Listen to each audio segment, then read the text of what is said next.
احمد مجتبی جناب محمد مصطفیٰ علیہ تحیت و ثنا کے دربار کوہربار میں ہریہ عقیدت کے پھول نچھاور کرنے کے بعد لائق سر عزت و تکریم بزرگوں، دوستوں، نوجوانوں، سننے والوں، اللہ رب العزت کا انگنت و بے شمار لا تعداد جتنا بھی شکر ادا کریں کم ہے کہ خالق ارض و سماء نے جمعۃ المبارک کی بابرکت گھڑیوں کے اندر ہم سب کو اپنے گھر میں آنا اور اپنے حضور سربا سجود ہونے کی توفیق عنایت فرمائے۔ اللہ رب العزت جس کے ساتھ بھلائی کا ارادہ فرماتا ہے اسے دین اسلام کی سمجھ عطا فرماتا ہے، اور جس کو خالق کائنات دین کی سمجھ عطا فرماتا ہے اسے رب کائنات دین پر عمل کی توفیق عطا فرماتا ہے، اور جس کو خالق کائنات دین پر عمل کی توفیق عطا فرماتا ہے اسے میرا رب اخلاص کی دولت بھی عطا فرماتا ہے، اور جس کو میرا مالک اخلاص کی دولت عطا فرماتا ہے اسے رب تقوی اور طہارت بھی عطا فرماتا ہے۔ جسے رب تقوی اور طہارت عطا فرماتا ہے پھر عزت رب اس کے نام فرما دیتا ہے، پھر زمانہ اسی کا ہوتا ہے، کائنات اسی کی ہوتی ہے، ہر بات اسی کی چلتی ہے۔ تو اس لیے انسان کو جس طرف آنے کی ضرورت ہے وہ یہ ہے کہ اسے دین اسلام کی طرف آنا چاہیے، دین اسلام کی طرف آئے، دین کو سمجھے، دین پر عمل کرے، دین کے اوپر عمل کرنے میں اخلاص پیدا کر لے، اخلاص کے ساتھ ساتھ تقوی اور طہارت کو اختیار کر لے۔ اس سے بڑی عزت ایک مرد مومن کے لیے اور کوئی نہیں ہو سکتی۔ اللہ رب العزت کا ارشاد گرامی میں نے جو پڑھا، اللہ رب العزت نے اپنے محبوب علیہ السلام سے فرمایا، قل اے حبیب مکرم صلی اللہ علیہ وسلم آپ فرما دیجئے، رب زدنی علما، اے میرے رب میرے علم میں اضافہ فرما۔ یہ وہ دعا ہے کہ جو اللہ رب العزت نے اپنے محبوب کو فرمایا کہ میرے حبیب مجھ سے مانگنا کیا ہے؟ علم مانگنا۔ نبی پاک صلی اللہ علیہ وسلم کو اللہ رب العزت نے عالم بنایا ہے، سب سے زیادہ علم اگر اللہ نے کسی کو عطا کیا تو اپنے محبوب کو عطا کیا۔ بہت سارے نبی آئے، ہر کسی کے پاس علم تھا، اللہ رب العزت نے جس قدر جس کو چاہا اس کو اتنا علم عطا کیا، لیکن محبوب کی باری آئی تو محبوب کو ساتھ یہ بھی کہہ لیا، قل حبیب، جیسے باقی باتوں کا میں بتا رہا ہوں نا، اے میرے سونے حبیب سب سے زیادہ جو مجھ سے مانگنا ہے رب زدنی علما، حبیب مجھ سے مانگ لے علم۔ اب علم کی فضیلت یہاں سے نظر آتی ہے کہ نبی پاک صلی اللہ علیہ وسلم کو اللہ رب العزت خود فرما رہا ہے کہ علم مجھ سے مانگو، اور نبی پاک صلی اللہ علیہ وسلم نے علم مانگا، اور پھر وہ علم نبی پاک صلی اللہ علیہ وسلم کو اللہ رب العزت نے کون سا علم دیا؟ ما کان و ما یکون کا علم اللہ رب العزت نے اپنے حبیب کو عطا فرمایا۔ ما کان کا مطلب ہے جو کچھ گزر چکا، ما یکون جو کچھ ہوگا، اللہ رب العزت نے ازل سے لے کر ابد تک اپنے حبیب مکرم صلی اللہ علیہ وسلم کو ما کان و ما یکون کا علم عطا فرمایا، اور علم کے وہ خزانے، وہ موتی، وہ انبار عطا فرمائے۔ حضرت سیدنا فاروق اعظم صحیح مسلم کے اندر روایت ہے، فرماتے کیا ہے کہ نبی پاک صاحب الولاق صلی اللہ علیہ وسلم کی بارگاہ میں ایک دن حاضر ہوئے، سرکار دو عالم صلی اللہ علیہ وسلم نے فجر کی نماز پڑھائی، سرکار منبر پر جلوہ فراز ہو گئے، نبی پاک صلی اللہ علیہ وسلم نے ابتدائے افرینش سے بات شروع کی، جب سے کائنات بنی ہے، کائنات کی ابتدا سے سرکار نے بیان کرنا شروع کیا، کہتے ہیں حتیٰ کہ زور ہو گئی، نبی پاک صلی اللہ علیہ وسلم نے زور کی نماز پڑھائی، پھر منبر پر جلوہ فراز ہو گئے، سرکار پھر بیان کرتے گئے، حتیٰ کہ عصر ہو گئی، نبی پاک صلی اللہ علیہ وسلم نے عصر کی نماز پڑھائی، حتیٰ کہ یہاں تک کہ مغرب تک سرکار بیان کرتے رہے، یہاں تک مغرب ہو گئی، نبی پاک صلی اللہ علیہ وسلم نے مغرب تک ساری چیزوں کو بیان کر کے مغرب کی نماز پڑھائی، اور پھر کیا ہوا؟ نبی پاک صاحب صلی اللہ علیہ وسلم نے مغرب کی نماز پڑھا کے پھر شروع کیا حتیٰ کہ عشاء ہو گئی. حضرت فاروق اعظم کہتے ہیں عشاء کی نماز پڑھی, نبی پاک صلی اللہ علیہ وسلم نے یہ کتنا بیان کیا, فرمایا اتنا بیان کیا ابتدائے آفرینش سے لے کر نبی پاک صلی اللہ علیہ وسلم نے جنتیوں کے جنت میں داخلے کو بھی بیان کر دیا اور جہنمیوں کے جہنم میں داخلے کو بھی سرکار نے بیان کر دیا. اندازہ کریں کہ سرکار کا علم کیسا ہے, سرکار سے کوئی چھپا نہیں ہے. اسی لیے تو تاجدار گولڑا بول اٹھے, پیر سید نصیر الدین شاہ صاحب کہنے لگے حاضر و ناظر و نور و بشر و غیب کو چھوڑ, شکر کر وہ تیرے عیبوں کو چھپائے ہوئے ہیں. سرکار کے علم کی بات نہ کر کہ سرکار کیا جانتے ہیں. سرکار اور پھر فاروق اعظم اس حدیث میں کہتے ہیں کہ نبی پاک صلی اللہ علیہ وسلم جب یہ بیان کیا, فاروق اعظم نے جملہ روایت کر کے کہا من حافظہ حافظہ من نسیہ نسیہ, جس نے یاد رکھا سو یاد رکھا, جو بھول گیا سو بھول گیا. میں نے کہا سنی کو آج بھی یاد ہے. کیوں یاد ہے؟ کیونکہ نبی پاک کی جو بھی تعریف عظمت کا پہلو نکالتا ہے وہ سنی نکالتا ہے. وہ فاروق اعظم کو یاد تھا, اور فاروق اعظم کے جانے والے آج بھی نبی کی عزت اور شان کی بات کرتے ہیں. اور نبی پاک صلی اللہ علیہ وسلم کے والے من ناسیہ ناسیہ, فاروق اعظم نے یہ جملہ اشارہ کر دیا منکر نبی کی شان کو, عظمت کو, مقام کو وہ برداشت نہیں کر سکتا. جو بھول گیا سو بھول گیا, منکر نبی کی شان بھول گئے, لیکن عاشقوں کو اس وقت بھی یاد تھی. قیامت تک آنے والے عشاقان مصطفیٰ علماء مجتبیٰ کو نبی پاک کی شان یاد رہے گی. یہ غلاموں کا یہ بھی خاصہ ہے. اور پھر میں نے علم کے حوالے سے یہ اتنی فضیلت اور اتنا بڑا رتبہ اللہ رب العزت نے علماء کو دیا. اللہ رب العزت نے کلام مجید میں بھی بہت ساری جگہوں پر ایک چیز کا اظہار کیا, ان اکرمکم عند اللہ اتقاکم, یہ بھی قرآن کی آیت ہے. اللہ رب العزت نے فرمایا تم میں سب سے زیادہ عزت والا وہ ہے جو متقی ہے. اور ادھر علماء کے حوالے سے رب کائنات نے یہ بھی کہہ دیا, فرمایا کہ یہ جو علماء ہیں, علماء ہی تو اللہ سے ڈرنے والے ہیں. انما یخشی اللہ من عبادہ العلماء, بے شک علماء ہی تو ہیں جو اللہ سے ڈرنے والے ہیں. اب دو باتیں سامنے آ گئی, عزت اس کی ہے جو متقی ہے. ان اکرمکم, تم سے سب سے زیادہ عزت والا وہ ہے. اتقاکم, جو تم سب سے زیادہ متقی ہے. اور پھر یہ بھی کہہ دیا کہ انما یخشی اللہ من عبادہ العلماء, اللہ سے ڈرنے والے صرف علماء ہی ہیں. یعنی علماء کا خاصہ آج دنیا جو مرضی ہے کہہ لے, علماء کے حوالے سے جو گفتگو کرنا چاہے کر سکتی ہے, لیکن اللہ کی کتاب سے آج بھی پوچھو تو کتاب یہی کہتی ہے اللہ سے ڈرنے والے علماء ہیں. علماء ہی تو ہیں جو اللہ سے ڈرنے والے ہیں. اب بندہ لوگوں کی بات مانے یا کلام الہی کی بات مانے؟ کلام الہی کی بات اگر ہم مانیں گے تو پھر ماننا پڑے گا کہ علماء ہی تو ہیں جو اللہ سے ڈرنے والے ہیں. صرف انما اثر کے لیے آتا ہے اور یہ جملے کو بند کرتا ہے, صرف اور صرف علماء ہی تو ہیں جو اللہ سے ڈرنے والے ہیں. یہ تو قرآن نے اثر بیان کر دیا کہ اللہ سے ڈرنے والے جو خالصتاً اللہ سے ڈرنے والے ہیں وہ علماء ہے. وجہ کیا ہے؟ وجہ یہ ہے کہ علماء کو ایک چیز کا علم ہے, یہ اچھائی ہے, یہ برائی ہے, یہ اچھا کام ہے, یہ برا کام ہے, اس کا ایک علم ہے. اور علم ہر مسلمان پر لازم ہے کہ اس کو حاصل کرے. اب فرض دو ہیں, ایک ہے علم حاصل کرنا, ایک ہے علم پر عمل کرنا. دو باتیں, دونوں فرض ہیں.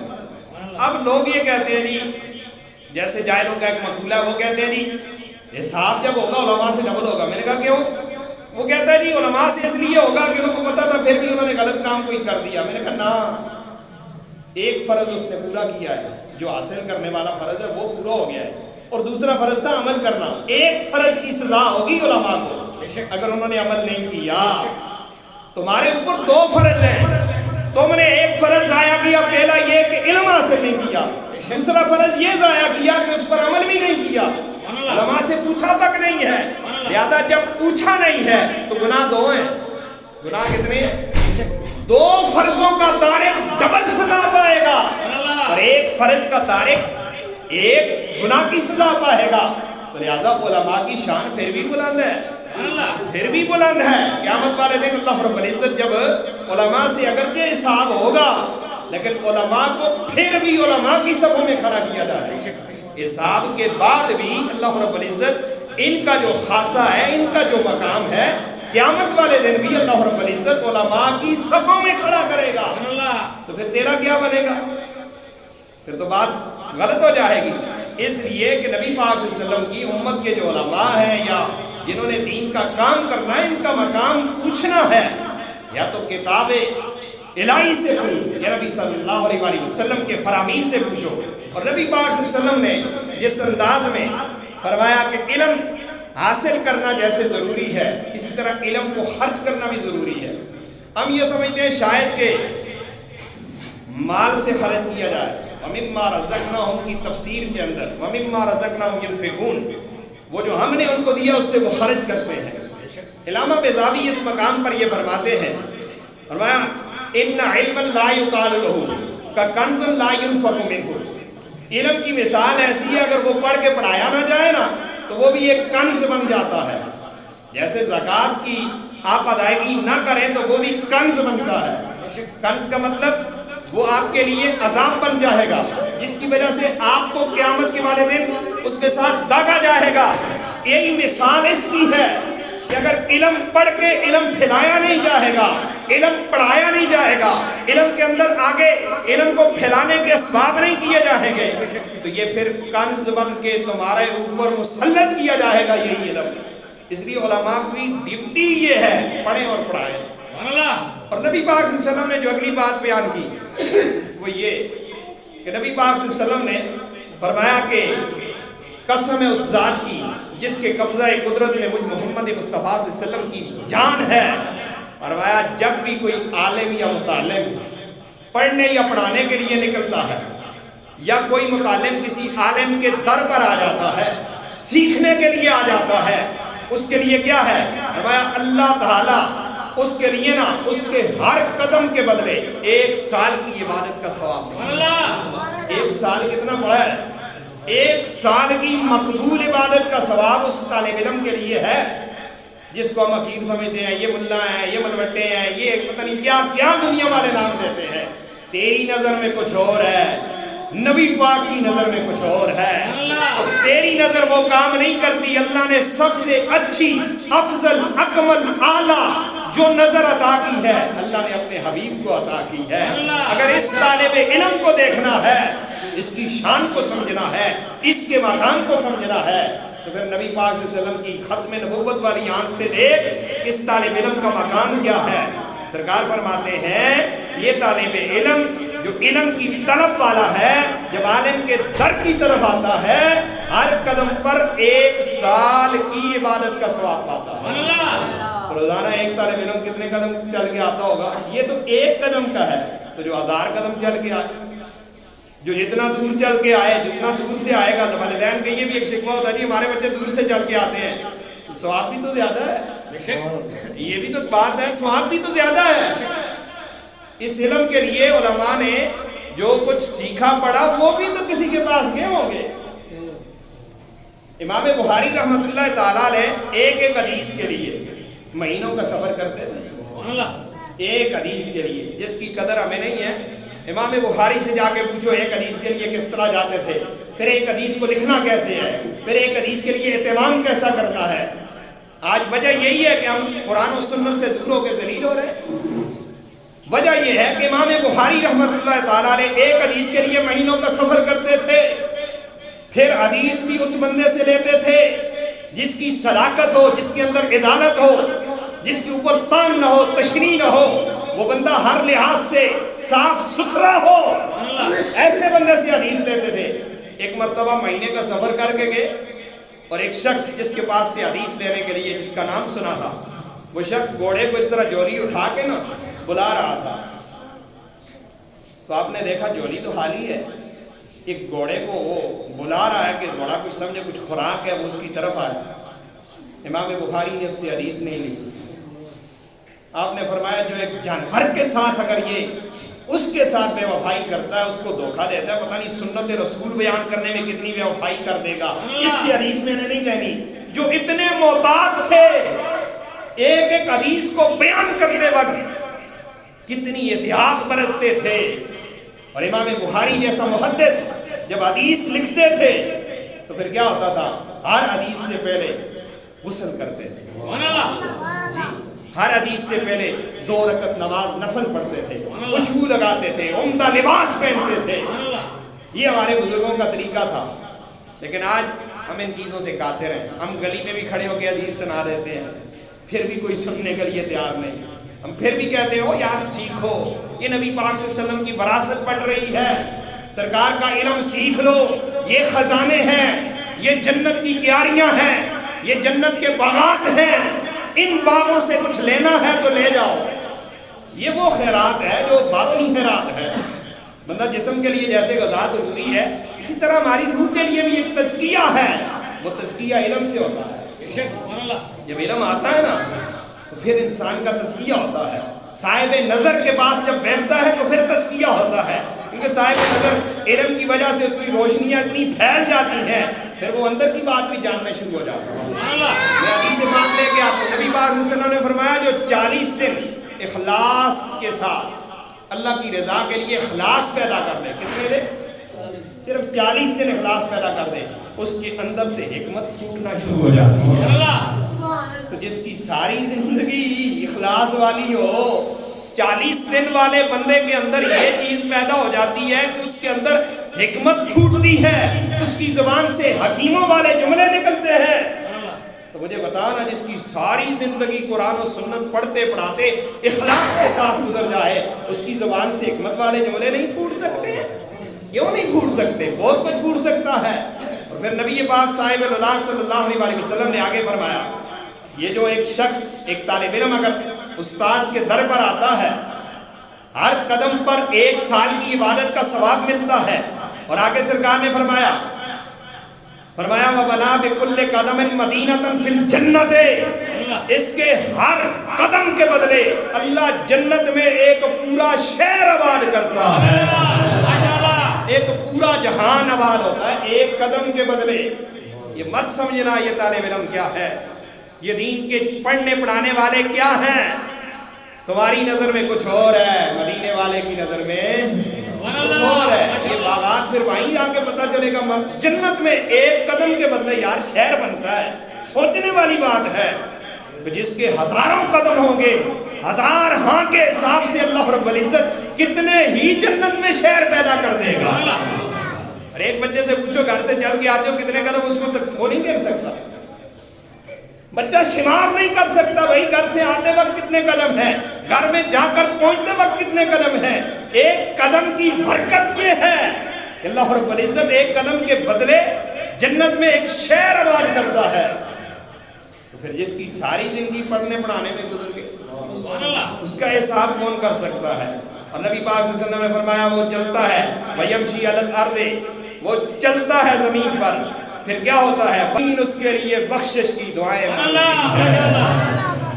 یہ علم کی فضیلت نہیں ہے تو اور کیا ہے؟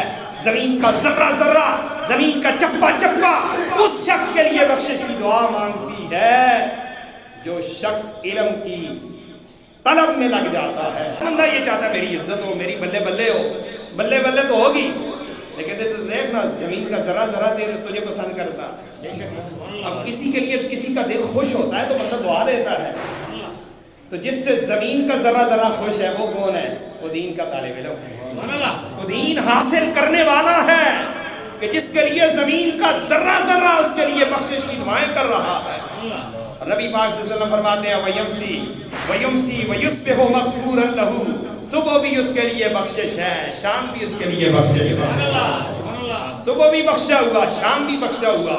اور آگے فرمایا وَشَاهِدَتِ الْمَلَائِكَةُ لَهُمْ بِأَنَّهُمْ مُتَقَاءُ اللَّهِ مِنَ النَّارِ، فرشتے اس کے لیے گواہیاں دیتے ہیں کہ یہ اللہ نے اس کو جہنم سے آزاد کر دیا۔ طالب علم کو کیا سمجھتے ہیں لوگ؟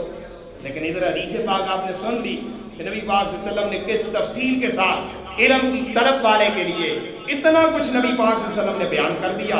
اور نبی پاک صلی اللہ علیہ وسلم نے فرمایا من غدا الی المسجد لا یرید، فرمایا الا ان یتعلم خیرا او یعلم کان له کاجر حاج تاما.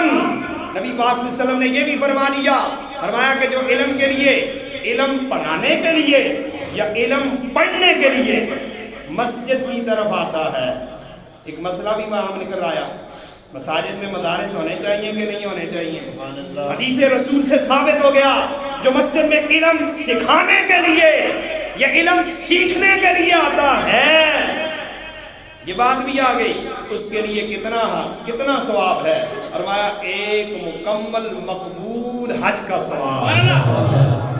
مجھے یہ بتانا جس کا صبح بھی حج ہے شام بھی حج ہے، جب چل کے آتا ہے تب اس کو حج کا ثواب ملتا ہے. ہو سکتا ہے کوئی بندہ حج کے لیے جائے، لاکھوں روپے خرچ کر کے جائے. ماشاءاللہ آپ سب، آپ کو مبارک بھی ہو کہ آپ حج کی اپنا عمرہ پر گئے تھے. اللہ آپ کا عمرہ قبول فرمائے اور ہم سب کو اللہ تعالیٰ عمرے کی سعادت نصیب فرمائے. بہرحال یہ باتیں اس لیے کر رہا ہوں کہ اگر ایک بندہ جاتا ہے اتنا خرچ بھی کرتا ہے، ہو سکتا ہے مناسک کے حج میں سے کوئی چیز رہ جائے، ہو سکتا ہے اللہ کسی وجہ سے اس کا حج قبول نہ کرے، مگر یہ وہ خوش نصیب طالب علم ہے جو دین کے لیے چل کے آیا ہے، یہاں پہنچا ہے. اللہ رب العزت اس کو ایک مقبول حج کا ثواب عطا فرمائے. جتنی دیر وہ چلتا رہا، جب وہ جاتا ہے، بار آتا ہے، جتنی بار آتا ہے اتنے ہی حجوں کا ثواب اللہ اس کو عطا فرمائے. اللہ رب العزت تو بڑا اکبر ہے، بڑا عظیم ہے، وہ کتنی مہربانیاں فرماتا ہے. اور اسی طرح آخری بات ایک بیان کرتا ہوں. حضرت عبداللہ ابن عباس، آل بیت کی محبت کیا ہے اور علماء کی محبت کیا ہے. آج مجھے ایک بات کا بڑا دکھ ہوتا ہے، میں اکثر آپ صاحب سے تذکرہ کرتا رہتا ہوں، قاری صاحب سے. علماء پیران عظام کو پڑھ گئے، پیران عظام علماء کو پڑھ گئے، یہ ہماری نفرتیں بڑھ گئیں. اس وجہ سے آج ہم دین سے دور ہو رہے ہیں.